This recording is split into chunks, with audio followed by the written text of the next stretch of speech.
إن الحمد لله نحمده ونستعينه ونستغفره ونعوذ بالله من شرور أنفسنا ومن سيئات أعمالنا من يهده الله فلا مضل له ومن يضلل فلا هادي له وأشهد أن لا إله إلا الله وحده لا شريك له وأشهد أن محمدا عبده ورسوله يا أيها الذين آمنوا اتقوا الله حق تقاته ولا تموتن إلا وأنتم مسلمون يا أيها الناس اعبدوا ربكم الذي خلقكم من نفس واحدة وخلق منها زوجها وبث منهما رجالا كثيرا ونساء واتقوا الله الذي تساءلون به والأرحام إن الله كان عليكم رقيبا يا أيها الذين آمنوا اتقوا الله وقولوا قولا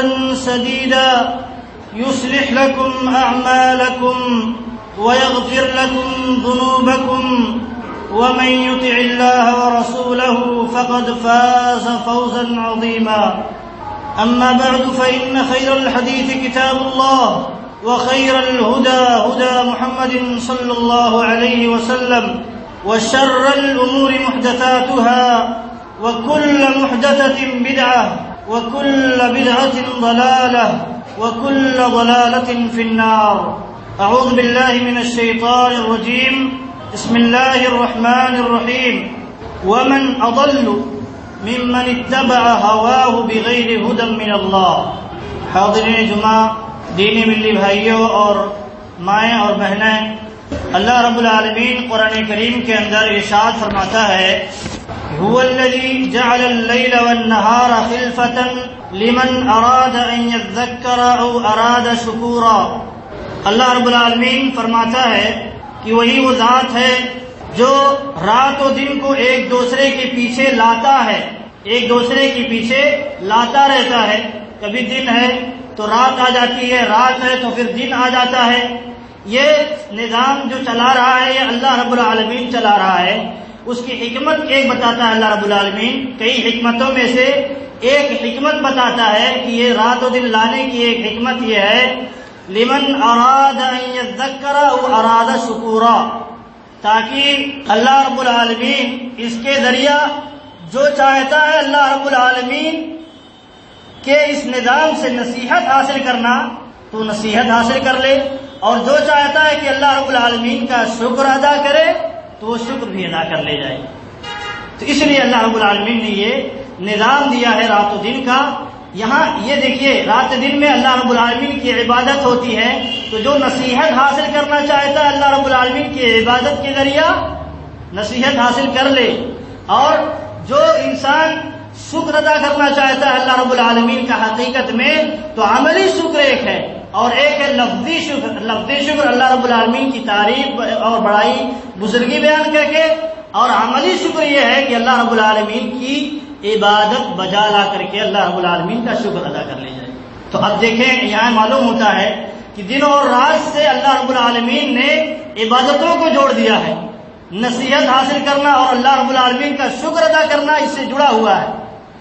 انسان کو یہ نعمت نصیب نہ ہوتی کیسے اللہ رب العالمین کی عبادت کرتا، کیسے یعنی اللہ رب العالمین کی کما حقہ شکر ادا کرتا.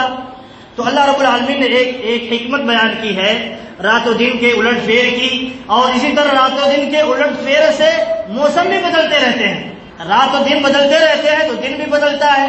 ایسے ہی مہینے ختم ہو جاتے ہیں، اور مہینے ختم ہوتے ہیں تو کچھ ایسے مہینے آتے ہیں جو ثواب کمانے کے مہینے ہوتے ہیں، اور کچھ ایسے مہینے آتے ہیں جو خیر و برکت والا مہینہ ہوتا ہے. اس میں انسان اللہ رب العالمین کی عبادت کر کے اپنے گناہوں کو بھول سکتا ہے، اپنے گناہوں کی معافی تلافی کرا سکتا ہے، اور جنت کا مستحق بن سکتا ہے.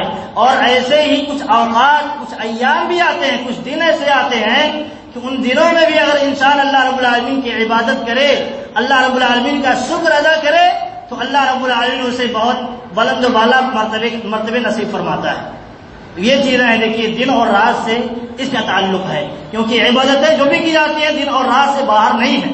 تو اسی لیے اللہ رب العالمین نے ایک حکمت بیان کی ہے کہ جو نصیحت حاصل کرنا چاہتا ہے وہ نصیحت حاصل کر لے. ان دنوں میں زندگی ملی ہے، جب تک زندہ ہے تب تک نصیحت حاصل کرنا چاہتا ہے تو نصیحت حاصل کر لے، اور اللہ کا شکر ادا کرنا چاہتا ہے تو اللہ کا شکر ادا کر لے. اور یہ زندگی ختم ہو جائے گی تو موت ہے. دن اور رات اگر ختم تو انسان کے لیے موت ہے. تو اس لیے یہ جو موقع نصیب ہے اس سے فائدہ اٹھائے. اب دیکھیں اسی تعلق سے، موسم کے تعلق سے اور کچھ مہینوں کے تعلق سے، جو فضائل والے مہینے ہیں، جو برکتوں والے مہینے ہیں، یا اسی طرح جس میں ثواب رکھا گیا ہے، یا جس مہینے میں نبی صلی اللہ علیہ وسلم نے عبادتوں کا اہتمام کیا ہے، ان کے بارے میں آئیے دیکھتے ہیں. ہم جس مہینے سے گزر رہے ہیں وہ شعبان کا مہینہ ہے. شعبان کا مہینہ کہلاتا ہے. شعبان کا مہینہ یہ رمضان سے پہلے آتا ہے اور رجب کے بعد آتا ہے. رجب چونکہ یہ مہینہ جو ہے حرمت والا مہینہ ہے. 4 مہینے حرمت کے مہینے اللہ رب العالمین کے نزدیک، جس میں گناہ کرنا مزید گناہ بن جاتا ہے. جتنا گناہ ملے گا، ایک گناہ جو ملے گا، ایک حرام کام کا گناہ جو ملے گا، عام دنوں میں اگر ایک ملتا ہے تو حرمت والے مہینے میں بڑھ جاتا ہے، گناہ کا درجہ بڑھ جاتا ہے. تو اسی لیے یہ رجب کا مہینہ ختم ہوا، اس کے بعد یہ شعبان کا مہینہ آیا ہے. تو ہمیں شعبان کے متعلق جو کچھ احادیث ہیں، جو کچھ فضائل ہیں، اور اسی طرح جو کچھ احادیث جو صحیحہ اس سے ثابت ہیں، ان کو نہ اپنا کر کے بدعتوں کو جو لوگ اپنا لیے ہیں تو ان کے بارے میں بھی جانا جائے اور اس سے بچا جائے، تاکہ یہ مہینہ ہمارے لیے خیر و سعادت کا مہینہ بن سکے اور نبی صلی اللہ علیہ وسلم کی سنت کے مطابق ہم یہ مہینہ گزار سکیں. اسی لیے اس مہینے کے بارے میں ہمیں جو کچھ تعلیمات ملتی ہیں کتاب و سنت کی روشنی میں، آثار سلف کی روشنی میں، ہمیں اسے جاننا چاہیے. سب سے پہلے دیکھتے ہیں کہ شعبان کا جو نام رکھا گیا ہے شعبان، اس کے نام کا معنی کیا ہے؟ اس کے نام کا معنی اہل علم یہ بیان کرتے ہیں کہ شعبان کو عرب لوگ شعبان اس لیے رکھتے تھے کیونکہ عرب لوگ اس مہینے کے اندر پانی تلاش کرنے کے لیے ادھر ادھر دوڑتے تھے، چکر لگاتے تھے. عرب لوگ پانی تلاش کرنے کے لیے اس مہینے میں چکر لگاتے تھے. ایک معنی یہ بیان ہے. دوسرا معنی یہ بیان کیا گیا ہے کہ لأن العرب يتشعبون في غارات الحرب بعد خروجهم من شهر رجب، کہ عرب لوگ جب رجب کا مہینہ، چونکہ یہ حرمت والا مہینہ تھا، اس میں جہاد بھی نہیں کر سکتا، اسلامی نقطۂ نظر سے، اسلامی شریعت کے اعتبار سے بھی پہل نہیں کر سکتا جہاد میں، حرمت والے مہینے میں پہل نہیں کر سکتا، چڑھائی نہیں کر سکتا، خود سے ممنوع ہے. ایسے جاہلیت میں بھی ممنوع تھا. تو وہ لوگ کیا کرتے تھے؟ خواہشات نفسانی کی پیروی کرتے تھے، تو چاہتے تھے تو الٹ پلٹ کر دیتے تھے، لیکن رجب کے مہینے کو الٹ پلٹ نہیں کرتے تھے. تو اس لیے رجب کے مہینے میں وہ خاموش رہتے تھے، جہاد نہیں کرتے تھے. تو اب جب جیسے شعبان کا مہینہ لگتا تو وہ سمجھتے کہ ہم بالکل آزاد ہو گئے ہیں، اب جو آپسی جو جنگ چھڑی رہتی تھی پھر سے اس کی شروعات کر دیتے تھے. تو کہتے ہیں اس لیے شعبان کا نام شعبان رکھا گیا، کیونکہ وہ شعبان میں جہاد کرنے کے لیے، لڑنے کے لیے، جنگ کرنے کے لیے آزاد ہو جایا کرتے تھے. تو اس لیے اس کا نام شعبان رکھا گیا. اب اس کے بعد ہمیں یہ جاننا چاہیے کہ شعبان کے اندر کچھ اعمال جو شرعی اعمال ہیں وہ کیا ہیں، اور وہ اعمال کیا ہیں جو بدعتی اعمال ہیں، تاکہ انسان شرعی اعمال کو اختیار کرے اور بدعت والے کاموں سے بچے. اس لیے دونوں کا جاننا ضروری ہے. تو سب سے پہلے ہم آئیے دیکھتے ہیں کہ اس مہینے میں شرعی اعمال کیا ہیں. شرعی اعمال جس کو نبی صلی اللہ علیہ وسلم نے کیا ہے یا مسلمانوں کا عمل رہا ہے، تو اس کے متعلق ہم یہ دیکھتے ہیں. تو سب سے پہلے حدیث اللہ کے نبی صلی اللہ علیہ وسلم کے متعلق اسامہ ابن زید رضی اللہ عنہ بیان کرتے ہیں کہ اے اللہ کے رسول صلی اللہ علیہ وسلم، پوچھتے ہیں اللہ کے نبی صلی اللہ علیہ وسلم سے کہ کیا بات ہے کہ ہم آپ کو شعبان میں بکثرت روزے کا اہتمام کرتے ہوئے دیکھتے ہیں، اس کی کیا وجہ ہے، جبکہ اور مہینوں میں اتنی کثرت کے ساتھ آپ روزہ نہیں رکھا کرتے ہیں، تو شعبان میں اتنی کثرت سے روزہ رکھتے ہیں، اس کی کیا وجہ ہے، اس کی کیا حکمت ہے؟ تو اللہ کے نبی صلی اللہ علیہ وسلم جواب دیتے ہیں ذالک شہر یغفل الناس عنہ بین رجب و رمضان. بہت بنیادی وجہ بیان فرماتے ہیں، بہت یعنی انسان کو آگاہ کرنے والی ایک وجہ بیان فرماتے ہیں. کہتے ہیں یہ مہینہ ایسا مہینہ ہے کہ اس میں لوگوں کی اکثریت کیا لوگ غفلت کے شکار ہو جاتے ہیں، غفلت کے شکار ہو جاتے ہیں، سمجھتے ہیں کہ اب ہم تو رجب سے فارغ ہوئے تھے، وہ حرمت والا مہینہ تھا، اب یہ آزادی والا مہینہ ہے، اس لیے وہ غفلت کے شکار ہو جاتے ہیں۔ تو ایک وجہ اللہ کے نبی صلی اللہ علیہ وسلم نے یہ بتائی، ہم جو روزہ رکھتے ہیں اس مہینے میں، بکثرت جو روزہ رکھتے ہیں اور بہت زیادہ دنوں کا روزہ رکھتے ہیں شعبان میں، اس کی ایک وجہ یہ بیان فرمائی کہ اس لیے کہ اکثر لوگ اس مہینے میں غفلت کا شکار ہو جاتے ہیں اللہ کی عبادتوں سے، یعنی جو نفلی عبادت عام عبادت ہے تو ہر حال میں، ہر وقت، ہر موسم میں، ہر مہینے میں ضروری ہے، اس سے کسی کو نجات اور چھٹکارا نہیں ہے، لیکن چونکہ نفلی عبادت ہے یہ کیا اللہ رب العالمین کے یہاں بہت بلند مقام کی حیثیت رکھتی ہے، تو اسی لیے اس میں نفلی عبادتوں سے عام طور پر انسان غفلت کا شکار ہو جاتا ہے۔ تو یہ جو روزہ رکھا نبی صلی اللہ علیہ وسلم نے یہ بھی نفلی ہے، نفلی روزے ہیں۔ تو نبی صلی اللہ علیہ وسلم سے جب وجہ پوچھی گئی تو نبی صلی اللہ علیہ وسلم نے بیان فرمائی کہ لوگ کیا ہے اس مہینے میں غفلت کے شکار ہو جاتے ہیں رجب اور شعبان کے بیچ میں ہونے کی وجہ سے۔ رمضان آئے گا تو بھی روزہ رکھنا ہی ہے، اور اسی طرح حرمت والا مہینہ گزرا ہے، رجب کا مہینہ، تو اب بیچ میں یہ مہینہ پڑتا ہے، لوگ غفلت کے شکار ہو جاتے ہیں۔ اسی لیے ہم اس مہینے کے روزے کا اہتمام کرتے ہیں تاکہ لوگوں کو یعنی خود عمل کریں اور لوگوں کو یہ بتائیں کہ یہ مہینہ غفلت والا مہینہ نہیں ہے، اس مہینے کو ہمیں غفلت میں گزار نہیں دینا چاہیے، بلکہ اس مہینے میں بھی اللہ رب العالمین کی عبادت، اللہ رب العالمین کے لیے روزے کا اہتمام، عبادتوں کا اہتمام کرتے رہنا چاہیے۔ دوسری وجہ بیان فرماتے ہیں وَهُوَ شَهْرٌ تُرْفَعُ فِيهِ الْأَعْمَالُ إِلَى الرَّبِّ سبحانہ وتعالی۔ دوسری وجہ بیان فرماتے ہیں، روزہ رکھنے کی دوسری وجہ یہ ہے کہ اس مہینے کے اندر بندے کے اعمال اللہ رب العالمین کے ہاں پیش کیے جاتے ہیں۔ اللہ رب العالمین کے ہاں بندے کے اعمال جو ہیں، جو انسان کیے رہتا ہے، اللہ رب العالمین کے ہاں اس مہینے کے اندر اللہ کے سامنے پیش کیے جاتے ہیں۔ تب نبی صلی اللہ علیہ وسلم کہتے ہیں تو اب میں یہ پسند کرتا ہوں کہ جب میرے اعمال اللہ رب العالمین کے ہاں پیش ہوں تو میں روزے کی حالت میں ہوں، روزے کی حالت۔ یہ دیکھیے نبی صلی اللہ علیہ وسلم کی حرص، لالچ، اور دیکھیے لگن، اللہ رب العالمین کے ہاں ان کے اعمال پیش ہوں تو اللہ رب العالمین کی عبادت کی حالت میں پیش ہوں۔ آج دیکھیے نبی صلی اللہ علیہ وسلم کے تو اگلے پچھلے سارے گناہ معاف تھے، اس کے باوجود بھی اتنا اہتمام۔ ہم اور آپ کتنی غفلتوں کے شکار ہیں، ہم فرائض کی ادائیگی تک نہیں کرتے اور نفلی عبادتوں کی بات چھوڑیں، لیکن نبی صلی اللہ علیہ وسلم ایک پیغام دے رہے ہیں، خود تو عمل کر رہے ہیں، ایک پوچھنے پر یہ پیغام دے رہے ہیں کہ دیکھیے اللہ رب العالمین کے سامنے ان دنوں میں، اس مہینے میں اللہ رب العالمین کے سامنے اعمال پیش کیے جاتے ہیں، تو میں پسند کرتا ہوں، لہذا تم بھی پسند کرو کہ تمہارے اعمال جب اللہ رب العالمین کے سامنے پیش ہو تو تم روزے کی حالت میں رہو۔ یہ ہے وجہ اس مہینے کے اندر روزہ رکھنے کی۔ صحیح حدیث ہے، امام احمد رحمہ اللہ نے اور دیگر ائمہ نے اس حدیث کو نقل فرمایا ہے، اور علامہ البانی نے اور دیگر محدثین کرام نے اس حدیث کو حسن قرار دیا ہے، اور اس میں کوئی مسئلہ نہیں۔ بہرحال یہ حدیث ثابت ہے، یہ حدیث حسن درجے کی حدیث ہے، لیکن اس میں دیکھیے کچھ چیزیں ہیں۔ غفلت کے شکار جب ہو جاتے ہیں لوگ تو ایسی حالتوں میں اللہ رب العالمین کی عبادت کرنا بڑھ جاتا ہے، ثواب بڑھ جاتا ہے۔ آپ دیکھیے حدیث کیا ہے، اللہ کے نبی صلی اللہ علیہ وسلم فرماتے ہیں العبادۃ فی الحرج کہجرۃ الیہ۔ صحیح مسلم کی روایت ہے، حرج کے متعلق نبی صلی اللہ علیہ وسلم سے پوچھا گیا یہ حرج کیا ہے، تو کہا قتل اور فتنہ۔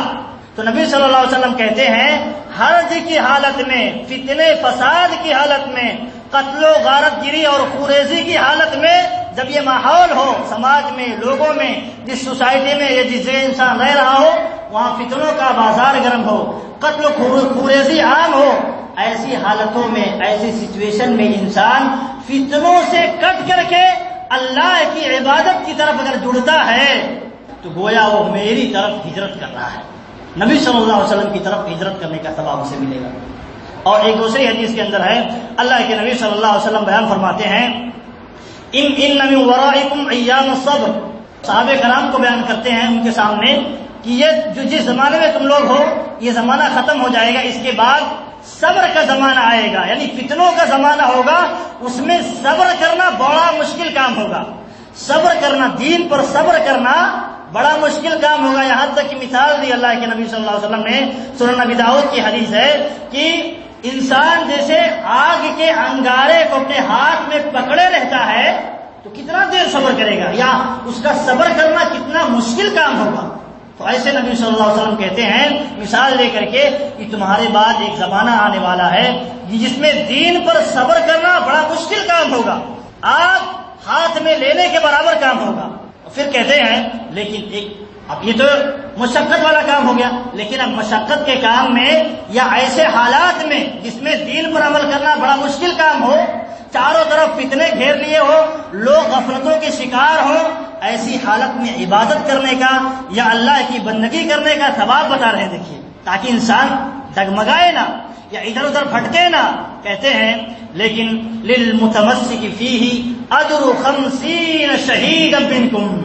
کہتے ہیں لیکن دین پر ایسی حالت میں جو تمسک اختیار کرے گا, تو کہتے ہیں ایسے آدمی کے لیے تم میں سے 50 شہیدوں کا ثواب پائے گا. 50 شہیدوں کا تم میں سے. اور ایک دوسری روایت میں ہے تم میں سے 50 لوگوں کے برابر وہ ثواب اکیلے پائے گا. اکیلے وہ 50 لوگوں کے برابر ثواب پائے گا. تو نبی صحابہ کرام نے پوچھا اللہ کے نبی صلی اللہ علیہ وسلم سے کہ وہ ہمارے اتنا یعنی ثواب پائے گا یا ان میں جو ہوں گے؟ تو کہا بلکہ نبی صلی اللہ علیہ وسلم نے کہا بلکہ تم لوگوں کے 50 لوگوں میں سے اتنے برابر ثواب پائے گا. یہ دیکھیے فضیلت ہے. تو یہ نہیں کہا جا سکتا کہ جو بعد میں آنے والے لوگ ہیں اس حالت میں اگر دین پر عمل کریں گے تو صحابہ سے یہ نہیں کہا جا سکتا. افضلیت جو ہے وہ طے کر دی گئی ہے, لیکن ثواب کے جو درجے ہیں وہ الگ ہیں. یہ ہمیں سمجھنا چاہیے اس نقطے سے, کیونکہ یہ چیز انسان کیا جب قیاس چلاتا ہے, عقل چلاتا ہے, تو پھر گمراہیوں کا شکار ہو جاتا ہے اور کہتا ہے بعد کے لوگ افضل ہیں, صحابہ کرام افضل نہیں ہیں. تو اس طرح کی چیز نہیں کہی جا سکتی, بلکہ ان کی افضلیت تو وہ طے ہے اور صادر ہو چکی ہے, بیان کی جا چکی ہے, وہ اجماع ہے. لیکن جو بعد میں آنے وہ اجر میں ہوں گے, افضلیت میں رہیں گے. اجر میں 50 صحابہ کرام کے برابر پائیں گے یا 50 صحابہ کرام کے جو شہید ہو چکے ہیں ان کے برابر ثواب پائیں گے, لیکن یہ نہیں ہوگا کہ افضلیت میں 50 صحابہ کرام کے برابر اکیلے ہوں. یہ نقطہ سمجھنا چاہیے ورنہ گمراہی کا دروازہ کھل جاتا ہے.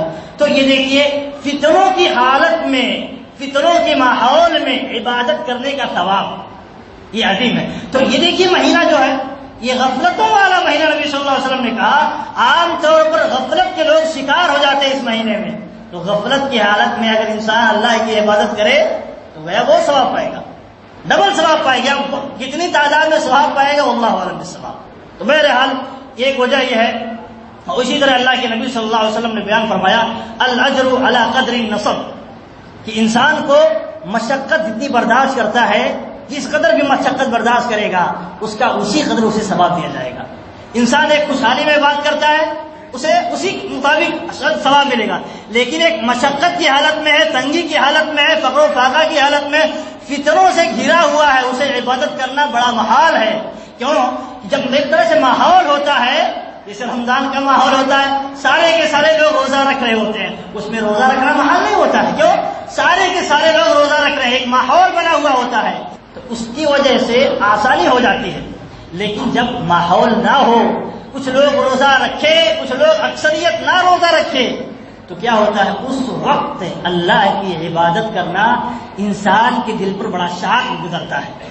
اسی لیے کہا گیا کہ اس مہینے میں اللہ کی عبادت کرنی چاہیے, اور جس قدر مشقت اٹھائے گا انسان اسی قدر اسے ثواب ملے گا. اب اپنے نفس پر کنٹرول کرے گا, سماج کے اندر رائج چیزوں پر کنٹرول کر کے, دبا کر کے اپنے آپ کو اللہ سے جوڑے گا, اللہ رب العالمین اس کے اجر و ثواب کو بھی بڑھا دے گا. اسی طرح آپ دیکھیں اس حدیث کے اندر یہ بھی جو بیان فرمایا گیا ہے کہ اللہ رب العالمین اس مہینے کے اندر بندے کے اعمال اللہ رب العالمین کے سامنے پیش کیے جاتے ہیں. یہاں دراصل دیکھیے آپ کئی حدیثیں اللہ کے نبی صلی اللہ علیہ وسلم نے سنے ہوں گے, پڑھے ہوں گے کہ بندے کے اعمال اللہ رب العالمین کی جو پیش کیے جاتے ہیں اللہ رب العالمین کے سامنے, اس کی 3 شکلیں ہیں, 3 صورتیں ہیں. ایک تو ہوتا ہے ہر دن اللہ رب العالمین کے سامنے انسان کے اعمال پیش کیے جاتے ہیں, ہر دن عصر کے وقت اور فجر کی نماز کے وقت. اور اس سے آتے ہیں حدیث میں ہے کہ يتعاقبون فيكم ملائكة بالليل وملائكة بالنهار فيستمعون في صلاة الصبح وصلاة العصر کہ فرشتے دن اور رات کے آتے جاتے رہتے ہیں، اور وہ عصر کی نماز میں دن والے فرشتے آتے ہیں، اور اسی طرح رات والے فرشتے فجر کی نماز میں آتے ہیں، اور پھر جو کچھ انسان دن میں کیے رہتا ہے تو عصر والے فرشتے اللہ رب العالمین کے سامنے جا کر کے پیش کرتے ہیں، اور رات میں جو کچھ انسان عمل کیے ہوئے ہوتا ہے تو وہ فرشتے جو رات میں مقرر ہوتے ہیں وہ جا کر کے اللہ رب العالمین کے سامنے رات والے اعمال بندے کے اللہ کے سامنے پیش کرتے ہیں۔ تو پھر اللہ رب العالمین پوچھتا ہے کہ تم نے ہمیں میرے بندے کو کیسا پایا، کس حالت میں پایا؟ جب تم واپس آئے ہو میرے سامنے تو کس حالت میں میرے بندے کو پائے ہو؟ تو فرشتے کہتے ہیں کہ ہم نے انہیں تیری عبادت کرتے ہوئے پایا ہے، نماز پڑھتے ہوئے پایا ہے۔ تو اللہ رب العالمین خوش ہوتا ہے۔ بہرحال تو یہ اس سے معلوم ہوا کہ ہر روز انسان کے اعمال اللہ رب العالمین کے سامنے پیش کیے جاتے ہیں۔ یہ ہو گیا یومیہ، ہر روز اللہ رب العالمین کے سامنے انسان کے اعمال کا پیش کیا جانا۔ اب دوسری شکل یہ ہے، دوسری صورت یہ ہے کہ ہر ہفتے اللہ رب العالمین کے سامنے بندے کے اعمال پیش کیے جاتے ہیں۔ ایک حدیث میں اللہ کے نبی صلی اللہ علیہ وسلم سے پوچھا گیا کہ آپ جمعرات کو اور اسی طرح یوم الاثنین کو روزہ کیوں رکھتے ہیں؟ تو اللہ کے نبی صلی اللہ علیہ وسلم اس کی بھی وجہ بیان کرتے ہیں۔ دیکھیے وجہ بیان کر رہے ہیں، کہہ رہے ہیں، اس کی وجہ بیان کرتے ہوئے کہتے ہیں کیونکہ اللہ رب العالمین کے سامنے ان دونوں دنوں میں بندے کے اعمال ایک ہفتے کے اندر جو کچھ انسان کرتا ہے اللہ رب العالمین کے سامنے پیش کیے جاتے ہیں۔ تو میں پسند کرتا ہوں کہ میرے اعمال اللہ رب العالمین کے سامنے اس حال میں پیش کیے جائیں کہ میں روزے کی حالت میں رہوں۔ تو اسی لیے ان دونوں دنوں کا روزہ رکھنا بھی مشروع ہے، سنت سے ثابت ہے، اور نبی صلی اللہ علیہ وسلم پابندی کے ساتھ سوموار کو اور جمعرات کو روزہ رکھا کرتے تھے، صحیح حدیث سے ثابت ہے۔ تو یہ ہو گیا ہفتے میں بندے کے اعمال اللہ رب العالمین کے ہاں پیش کیے جانے کی صورت۔ اور ایک شکل یہ ہے کہ سال میں پیش کیے جاتے ہیں اللہ رب العالمین کے سامنے بندے کے اعمال، تو وہ ہے اہل علم کہتے ہیں کہ جو اللہ کے نبی صلی اللہ علیہ وسلم نے اس حدیث کے اندر بیان فرمایا ہے، اس مہینے کے اندر اللہ تعالیٰ کے سامنے بندوں کے اعمال پیش کیے جاتے ہیں، تو یہ ہے سال بھر میں پیش کیے جاتے ہیں۔ اس کا معنی یہ ہے کہ سال بھر میں جو کچھ اعمال انسان کیے ہوتا ہے اللہ رب العالمین کے سامنے پیش کیے جاتے ہیں۔ تو یہ ہوگی صورتیں۔ تو اللہ کے نبی صلی اللہ علیہ وسلم نے کہا کہ میرے اعمال اس حالت میں پہنچائے جائیں کہ ہم عبادت کی حالت میں رہیں، روزے کی حالت میں رہیں۔ اب دیکھیے روزانہ جو پہنچایا جاتا ہے اس میں بھی انسان نماز کی حالت میں ہوتا ہے، عصر کی نماز میں ہوتا ہے، اور فرشتے اس کے بعد اللہ کے سامنے جاتے ہیں۔ فجر میں بھی جب انسان نماز کی حالت میں ہوتا ہے اس کے بعد فرشتے اوپر جاتے ہیں۔ تو ہم دونوں تو عبادت میں ہیں۔ یہ جو یومیہ چیز ہے، یومیہ روزانہ جو ہے، اس میں بھی عبادت میں ہے۔ اسی طرح ہفتے میں بھی پیش کیے جاتے ہیں جو، تو نبی صلی اللہ علیہ وسلم نے ترغیب دی ہے، اور نبی صلی اللہ علیہ وسلم نے عمل بھی کیا ہے تاکہ ہمارے جو اعمال پیش کیے جائیں تو یہ چیز غالب ہو، اور اگر کمی کوتاہی ہو تو اللہ رب العالمین اس کے ذریعہ پر کر دے، کمی کوتاہی ہو تو اللہ رب العالمین اس کے ذریعہ پر کر دے۔ تو نبی صلی اللہ علیہ وسلم جمعرات کو اور سوموار کو روزہ رکھا کرتے تھے، اور اسی لیے جب کہا کہ سال میں جس مہینے میں پیش کیا جاتا ہے سال بھر کے اعمال، اس میں بھی میں پسند کرتا ہوں کہ میرے اعمال اس حالت میں پیش کیے جائیں کہ میں اللہ کی عبادت کی حالت میں رہوں، روزے کی حالت میں رہوں، اور روزہ اللہ رب العالمین کے ہاں بہت ہی پسندیدہ اعمال میں سے ہے۔ بہرحال تو یہ چیز تھی کہ نبی صلی اللہ علیہ وسلم نے جو اس مہینے کی فضیلت بیان فرمائی ہے، اس کے متعلق کچھ باتیں تھیں، اور اسی طرح نبی صلی اللہ علیہ وسلم سے یہ جاننا ضروری ہے کہ نبی صلی اللہ علیہ وسلم کتنے دنوں کا روزہ رکھتے تھے۔ کیوں؟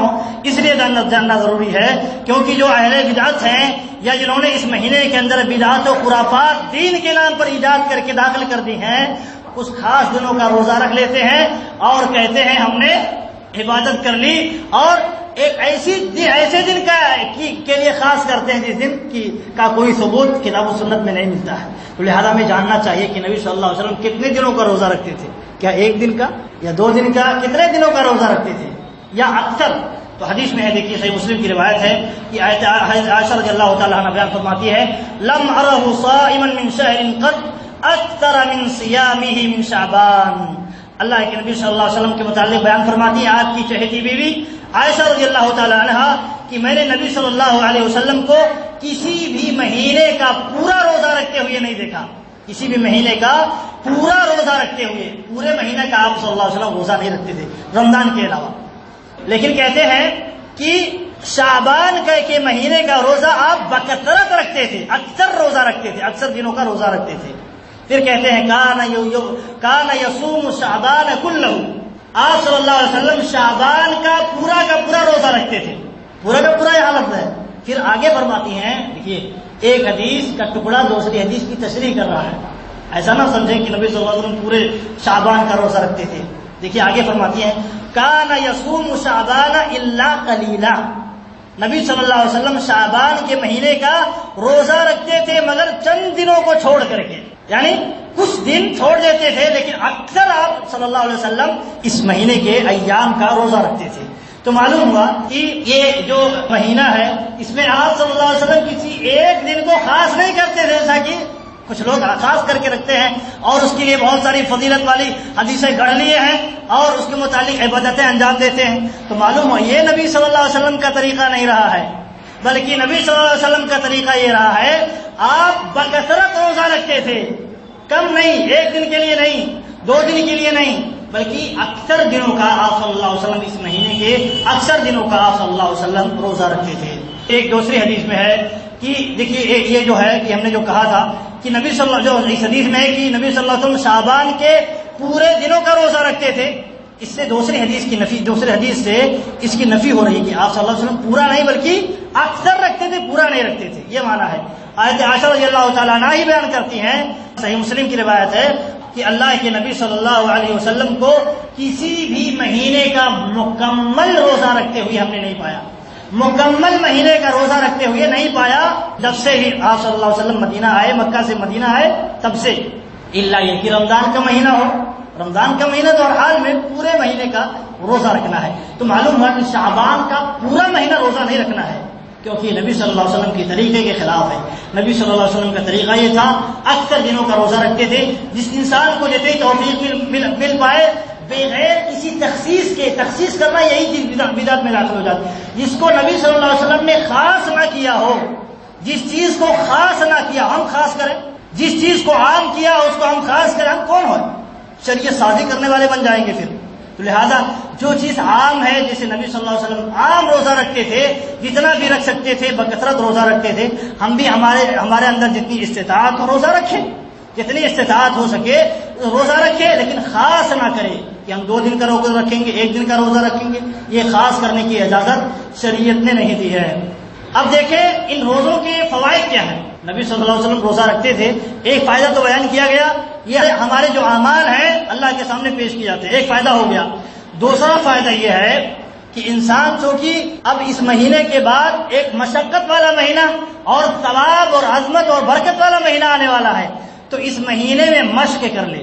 اہل علم کہتے ہیں اس کے ایک فائدہ ایک بتاتے ہوئے کہتے ہیں انسان اس مہینے میں مشق کر لے، روزے کی اور عبادتوں کی مشق کر لے، تاکہ آئندہ آنے والے مہینے میں اسے کچھ یعنی کمی کوتاہی نہ رہ جائے اور سستی اور غفلت کا شکار نہ رہے، بلکہ ایکٹیو رہے.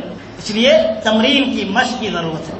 تو مشق کے لیے بھی اس مہینے میں انسان کو روزہ رکھنا، تاکہ رمضان میں پورے نشاط کے ساتھ، پوری قوت کے ساتھ، پوری توانائی کے ساتھ انسان رمضان کا استقبال کرے اور اس کے روزہ رکھے. اور اسی طرح ایک وجہ یہ بھی بیان کی ہے علم نے کہ آپ دیکھیں نمازیں انسان پڑھتا ہے، فرض نمازیں، اس سے پہلے نفلی عبادتیں ہوتی ہیں جسے ہم سنت مؤکدہ کہتے ہیں، اور اسی طرح اس کے بعد بھی کچھ سنتیں ہوتی ہیں جسے ہم سنت مؤکدہ کہتے ہیں. ظہر سے پہلے اور ظہر کے بعد سنت مؤکدہ ہے، یہ سنتیں ہیں.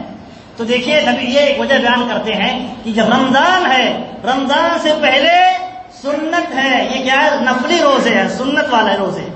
اور اسی طرح رمضان کے بعد شوال کے روزے ہیں، 6 روزے ہیں. تو یہ سیکورٹی ہے. فرض والی چیز کو اللہ کے نبی صلی اللہ علیہ وسلم بیان فرماتے ہیں، ایک وجہ بیان کرتے ہیں نفلی عبادتوں کی اہمیت، کہ جب فرض میں کمی اور کوتاہی رہ جاتی ہے اس کو یہ پر کرتا ہے، یہ سیکورٹی دیتا ہے، پر کرتا ہے. کمی کوتاہی جو ہوتی ہے نفلی عبادتوں سے اللہ رب العالمین پر کر دیتا ہے. اب انسان رمضان میں عبادتیں کرتا ہے، اللہ کی عبادت کرتا ہے، روزے رکھتا ہے، انسان ہے کوتاہیاں ہو جائیں گی بلا شک و شبہ. اسی لیے کوتاہیوں کو دور کرنے کے لیے، پر کرنے کے لیے انسان کو چاہیے کہ رمضان سے پہلے بھی جو سنت روزے رکھنے ہیں، جیسا کہ ثابت ہے ویسا روزہ رکھے. اور اسی طرح رمضان کے بعد انسان روزہ رکھنا چاہے تو جیسے شوال کے 6 روزے ہیں نبی صلی اللہ علیہ وسلم نے سنت قرار دیا ہے، ان کا روزہ رکھ سکتا ہے. بہرحال یہ فضائل والے کام ہیں اور سنت والے کام ہیں، اس کا اہتمام کرنا چاہیے. اب دیکھتے ہیں کہ شعبان میں ایک رات آتی ہے جسے نصف شعبان کی رات کہتے ہیں، 15ویں شعبان کی رات کہتے ہیں. اس کے اندر ایک چیز ثابت بھی ہے اور بہت ساری چیزیں بدعتیں بھی ہیں. تو ہمیں ثابت چیز پہلے جان لینا چاہیے. معاذ رضی اللہ تعالیٰ عنہ بیان کرتے ہیں، معاذ بن جبل رضی اللہ تعالیٰ عنہ بیان کرتے ہیں کہ اللہ رب العالمین اس رات اپنی تمام مخلوق پر نمودار ہوتا ہے، نظر رکھتا ہے. پھر اللہ رب العالمین اپنے تمام مخلوق کو، بندوں کو بخش دیتا ہے، تمام بندوں کو بخش دیتا ہے الا لمشرک او مشاہن. اس حدیث کو کچھ اہل علم نے ضعیف قرار دیا ہے، لیکن علامہ البانی رحمۃ اللہ علیہ اور دیگر اہل علم نے اس حدیث کو صحیح اور حسن درجے کی حدیث قرار دی ہے. بہرحال یہ حدیث کسی نہ کسی اعتبار سے پائے ثبوت کو پہنچتی ہے، پائے ثبوت کو پہنچتی ہے. اس کے بہت سارے طرق ہیں، 7-8 طرق اہل علم نے بیان کیے ہیں. تو کسی نہ کسی اعتبار سے حدیث حسن درجے یا صحیح درجے کی پہنچ جاتی ہے. لہذا یہ حدیث ثابت شدہ حدیث ہے. 15ویں شعبان کی رات کے متعلق یہ فضیلت اس حدیث سے ثابت ہے. لیکن یہ حدیث دیکھیے، آپ اس حدیث کے متعلق جو اپنے غلط اعتقاد کو رواج دینے کے لیے اس کا استعمال کرتے ہیں، ہمیں مفہوم سمجھ لینا چاہیے تاکہ ہم ان کے چکر میں نہ آئے اور ہمارے سامنے ساری چیزیں واضح ہوں. آپ دیکھیں جملہ پڑھیں، جملہ غور کریں. نبی صلی اللہ علیہ وسلم کہتے ہیں شعبان کی نصف شعبان کی رات، 15ویں شعبان کی رات اللہ رب العالمین طلوع فرماتا ہے، اپنی نظر کرم فرماتا ہے اور پھر بخش دیتا ہے تمام مخلوق کو، سوائے مشرک کے اور سوائے جو حسد اور بغض کینہ اپنے دلوں میں رکھے ہیں ان کے، نہیں بخشتا ان کو. تو آپ دیکھیں یہاں کسی عبادتوں کا تذکرہ ہے. سب سے پہلی بات، جو عبادتوں کا ڈھونگ رکھتے ہیں، یہاں عبادتوں کا تذکرہ خاص دن یعنی 15ویں شعبان کو رات کو عبادتوں کا جو ڈھونگ رکھتے ہیں اور عبادتیں انجام دیتے ہیں اللہ کی عبادت کے نام پر، اس کا ثبوت ہے اس حدیث میں. اس کے علاوہ جو بھی حدیثیں ہیں، ساری کی ساری حدیثیں یا تو ضعیف ہیں، شدید قسم کی ضعیف ہیں، یا موضوع اور من گھڑت روایتیں ہیں. اس کے علاوہ جو بھی روایتیں ہیں، یہ صرف یہی حدیث پائے ثبوت کو پہنچتی ہے اہل علم کی رستی. اس کے علاوہ جتنی بھی حدیثیں ہیں وہ بہت بعد کی گڑھی ہوئی ہے، بہت پہلے کی بہت بعد کی گڑی ہوئی روایتیں اور حدیثیں. یہ حدیث پائے ثبوت کے اوپر. کیا اس حدیث میں کسی خاص عبادت، خاص طریقے کی، خاص نوعیت کی کرنے کا حکم ہے کہ اس کی بنیاد پر اللہ رب العالمین بخشے گا؟ معلوم ہوا یہاں نہیں ہے، تو ہمیں نہیں کرنا. اب یہاں اللہ رب العالمین، یہاں تو تمام مخلوق کی کہا ہے، چاہے وہ اللہ رب العالمین کی اس دن عام حالتوں میں ہو، بس کیا شرط ہے وہ مشرک نہ ہو، اللہ رب العالمین کی بندگی کرتے ہو، فرض نمازوں کا اہتمام کرتے ہو اور فرائض کا اہتمام کرتے ہو. اگرچہ وہ نوافل کا اہتمام نہ کرتے ہوں، ان کے لیے بھی یہ فضیلت ثابت ہے. کیوں؟ اللہ کے نبی صلی اللہ علیہ وسلم نے کہا صرف ان کو نہیں بخشتا ہے جو مشرک ہو یا اپنے دلوں میں کینہ کپٹ بیٹھائے ہوئے ہوں. آپ دیکھیں اب اس حدیث کی روشنی میں جو عبادتیں لوگ انجام دیتے ہیں، جو کچھ کرتے ہیں 15ویں شعبان کی رات میں، آپ دیکھیں ان کے یہاں عقیدے کیسے ہیں. بہت سارے عقیدے آپ ایسے پائیں گے جو مشرکانہ عقیدے ہیں، کفریہ عقیدے ہیں. اس کے باوجود بھی توقع کیا رکھتے ہیں؟ اللہ رب العالمین ہمیں سب معاف کر دے گا. دراصل یہ فکر اس وقت عام ہوتی ہے لوگوں اور سماج میں جب کیا ہوتا ہے، ان کے یہاں پہلے بدعملی ہوتی ہے، وہ دراصل فرائض کا بھی اہتمام نہیں کرتے ہیں. اب ان کو کیا ہے، اپنے لوگوں کو، اپنے پارٹی کے لوگوں کو، اپنی جماعت کے لوگوں کو جوڑنا ہے کسی نہ کسی شکل میں. تو کیا ہے کہ اب وہ یہ کہتے پھرتے ہیں اگر انسان اس رات میں عبادت کر لے، اگرچہ وہ کچھ بھی کرتا رہا ہوا ہو، اللہ کی عبادت کرتا رہا ہوا ہو یا نہ ہو، فرائض کا اہتمام کرتا رہا ہو یا نہ ہو، اگر اس رات آ کر کے جو ان کی مصنوعی عبادتیں ہیں، خود ساختہ عبادتیں آ کر کے انجام دے لے، تو ساری کی ساری چیزیں اس کی معاف کر دی جائیں گی، بخش دی جائیں گی. یہ کیا ہے؟ یہ اسلام یعنی یہ پیغام دیتا ہے. بلکہ اسلام تو پہلے فرائض سے جوڑتا ہے. فرائض کی نہ عدم موجودگی میں کسی ثواب کی امید نہیں کی جا سکتی ہے. فرائض کا اہتمام اگر نہیں ہے تو ثواب کی امید بھی نہ رکھے انسان. آپ دیکھیں نبی صلی اللہ علیہ وسلم کہتے ہیں انسان جو عصر کی نماز چھوڑ دے، عصر کی نماز چھوڑ، گویا اس کے سارے اعمال برباد ہو گئے. اب انسان آ کر کے عصر کی نماز چھوڑ کر کے آیا ہے، اب مغرب کے بعد 15ویں شعبان کو آئے رات میں، اور جو کچھ ہے عبادتیں کرے اور سوچے اللہ رب العالمین بخش دے گا. تو یہ کیا ہے؟ یہ بدعملی کرنے والے لوگوں کو اپنی پارٹی کے ساتھ جوڑے رکھنا تاکہ وہ ہم سے ناراض نہ ہو جائیں، یا جو مالدار لوگ ہیں وہ ہم سے روٹھ نہ جائیں، ہمارے جو کچھ چل رہا ہے ان کے سہارے وہ بند نہ ہو جائے. تو یہ بھی چیز ہے سمجھنا چاہیے. یا حدیث میں جو بھی کچھ ثابت ہے یہ نہیں ہے، بلکہ تمام مسلمانوں کے لیے ہے، تمام موحدین کے لیے، تمام مومنین کے لیے ہے، سوائے ان کے جو شرک کرتے ہیں. ان کے یہاں دیکھیے بہت سارے شرکیہ کفریہ اعتقاد ہیں، اعمال ہیں، اس کے باوجود بھی توقع کیسے رکھ سکتے ہیں؟ ہمیں توقع رکھنا چاہیے. اس دن کوئی خاص عبادت نہیں کرنی چاہیے، یا جن کے دلوں میں بغض ہو، نفرت ہو، ان کو اللہ رب العالمین عطا کرے گا، یہاں تک کہ وہ لوگ صلح کر لیں آپس میں. آپ دیکھیں ہم کتاب و سنت کے موافق چل رہے ہیں، مطابق چلتے ہیں، یہ ہم سے بغض رکھتے ہیں، ہم سے حسد رکھتے ہیں، ہم سے حسد رکھتے ہیں، ہم سے یعنی اپنا رشتہ کاٹے ہوئے ہیں. ہم انہیں کس چیز کی دعوت دیتے ہیں؟ کیا ہمارا جرم ہے؟ ہمارا کیا جرم ہے بتائیں؟ ہمارا یہی جرم ہے کہ ہم انہیں کتاب و سنت کی صحیح فہم اور سوچ کی طرف بلا رہے ہیں، دعوت دے رہے ہیں. یہ ہمارا جرم ہے. اگر یہ ہمارا جرم ہے تو بھائی آپ ہمیں جو سزا دینا چاہیں تھے، لیکن یہ جرم کی کوئی نہیں تصور کرتا، یہ جرم نہیں ہے. لیکن ان کے دل و دماغ میں جب کوئی چیز بیٹھ جاتی ہے، یہی اللہ رب العالمین بدعت کی سزا دیتا ہے. بدعت کی سزا یہ ہوتی ہے کہ صحیح چیزوں سے نفرت کرنے لگتا ہے اور غلط چیزوں سے محبت کرنے لگتا ہے. یہ اللہ رب العالمین عذاب کے طور پر مسلط کر دیتا ہے. تو ہمیں یہ سمجھنا چاہیے کہ یہ جو بھی فضیلت ہے یہ تمام مسلمانوں کے لیے ہے، تمام مومنین کے لیے ہے، تمام موحدین کے لیے ہے، چاہے وہ دن عبادت کرتے ہو یا نہ ہو. اگر اس دن عبادت خاص کر کے کریں یہ سوچ کر کے کہ اس طرح کہ اللہ رب العالمین ہمیں بخش دے گا، تو آپ سوچ لیں کیا یہ نبی صلی اللہ علیہ وسلم سے اس دن خاص طور پر عبادت کرنا ثابت ہے؟ صحابہ کرام سے ثابت ہے؟ نہیں ثابت ہے. جب نہیں ثابت ہے تو معلوم ہوا کہ یہ طریقہ، یہ جو ثواب رکھا ہے عام ہے، سب کے لیے ہے، جو اس میں بات کریں نہ کرے گا. تو اگر خاص کریں گے تو بدعت ہو جائے گی. اسی کو اہل علم نے کہا ہے یہ بدعت ہو جائے گی، خاص نہیں کرنے کا ہے. اسی لیے اس چیز کا ہمیں دھیان رکھنا چاہیے. ایک اور چیز ہے آخر میں بیان کرتے چلیں کہ اللہ کے نبی صلی اللہ علیہ وسلم شعبان ہی کے متعلق ہے. اللہ کے نبی صلی اللہ علیہ وسلم بیان فرماتے ہیں اذا انتصف شعبان فلا تصوموا، کہ جب شعبان کا 15 شعبان گزر جائے، نصف شعبان ہو جائے تو تم اس کے بعد روزہ نہ رکھو.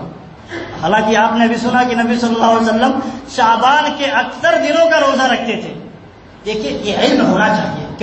کیونکہ جب ہوتا ہے نا اس طرح کی چیزیں جب آتی ہیں تو اہل بدعت ایک چیز کو لے لیتے ہیں اور دوسری چیز کو چھوڑ دیتے ہیں. تو پھر کیا ہوتا ہے؟ ہم سمجھتے ہیں حدیث تو واقعی حدیث ہے، واقعی یہ حدیث صحیح ہے، ثابت ہے. تو اب ہر دونوں طرح کی حدیثوں کا علم نہیں ہوگا اور اس کا جواب نہیں ہوگا تو کیا ہوگا؟ ہم اس کی بات مان لیں گے اور پھسل جائیں گے. تو لہذا ہمیں علم ہونا چاہیے. تو نبی صلی اللہ علیہ وسلم نے کہا کہ جو یعنی شعبان 15 شعبان تک جو روزہ نہ رکھے یا 15 شعبان ہو جائے تو بعد میں نہ روزہ رکھے. صحیح حدیث ہے. امام ترمذی رحمہ اللہ نے اس پر بات کیا ہے، امام ابو داؤد نے، اہل علم نے اس کو صحیح قرار دیا ہے. تو اس کا معنی کیا ہے؟ صحیح معنی کیا ہے؟ امام ترمذی رحمہ اللہ کتنے بڑے عالم ہیں اور کب کے ہیں؟ بہت پہلے کے ہیں. وہ خود اس کا معنی بیان کرتے ہیں. اس کا صحیح معنی یہ ہے کہ انسان شعبان کے شروع سے 15ویں شعبان تک روزہ نہ رکھا ہو، اب اس کے بعد اگر روزہ رکھنا چاہتا ہے تو اس کے لیے یہاں منع ہے، اس کے لیے یہاں ممنوع ہے. لیکن اگر پہلے سے روزہ رکھتے ہوئے آیا ہے تو بعد میں بھی روزہ رکھ سکتا ہے. یہاں یہ حکمت ہے. بہرحال آپ دیکھیں اس کا یہ جواب ہے کہ نبی صلی اللہ علیہ وسلم اکثر روزہ رکھتے تھے اور یہاں حکم ہے کہ نصف شعبان کے بعد روزہ نہ رکھو. تو اس کا یہ جواب ہے کہ دراصل جو شروع سے روزہ رکھتے آئے ہیں ان کے لیے روزہ رکھنا جائز ہے، اور جو شروع سے روزہ رکھے نہیں ہیں اب نصف شعبان کے بعد روزہ رکھنا چاہتے ہیں ان کے لیے جائز نہیں ہے، یا منع ہے. یہ جواب ہو گیا. بہرحال یہ چیزیں جاننی چاہیے. اور اسی طرح ایک آخر میں ایک چیز ہے کہ شعبان کے آخر میں جب شعبان کا چاند غروب ہو جائے اور رمضان کا چاند طلوع ہوئے، اگر طلوع نہیں ہوا 29 کی رات کو طلوع نہیں ہوا رمضان کا چاند، تو انسان کو اس دن روزہ نہیں رکھنے کا احتیاطاً، جس کو شک کا روزہ کہتے ہیں، اس دن کا روزہ نہیں رکھنے کا ہے. نبی صلی اللہ علیہ وسلم نے منع فرمایا ہے. اور حضرت ابن عمر رضی اللہ تعالیٰ عنہ بیان فرماتے ہیں کہ میں اگر پورے سال کا روزہ رکھوں لیکن مجھے پسند ہے، لیکن اگر یوم شک کا روزہ اگر آ گیا تو میں اس دن روزہ نہیں رکھوں گا. کیوں؟ نبی صلی اللہ علیہ وسلم نے منع فرمایا ہے. تو اس لیے اس چیز کو بھی جاننا چاہیے کہ اگر چاند طلوع نہیں ہوا رمضان کا اور لوگوں نے اس کی گواہیاں نہیں دی یا جماعت کی طرف سے اس کی رہنمائی نہیں ہوئی، اعلان نہیں ہوا، تو ہمیں توقف اختیار کرنا چاہیے، روزہ نہیں رکھنا چاہیے احتیاطاً کہ رمضان کہیں چھوٹ نہ جائے۔ اگر چھوٹ جائے گا تو آپ سے اللہ سوال نہیں کرے گا، لیکن اگر آپ شک کے دن روزہ رکھ لیں گے، اللہ کے نبی صلی اللہ علیہ وسلم نے منع فرمایا ہے، اللہ تعالیٰ آپ کی پکڑ کر سکتا ہے۔ بہرحال یہ چند مسائل تھے جو شعبان کے متعلق تھے، اس کو بیان کیا گیا۔ اللہ رب العالمین سے دعا ہے کہ اللہ رب العالمین سمجھنے اور اس کے مطابق ہمیں عمل کرنے کی توفیق عطا فرمائے۔ آمین۔ وآخر دعوانا الحمدللہ رب العالمین۔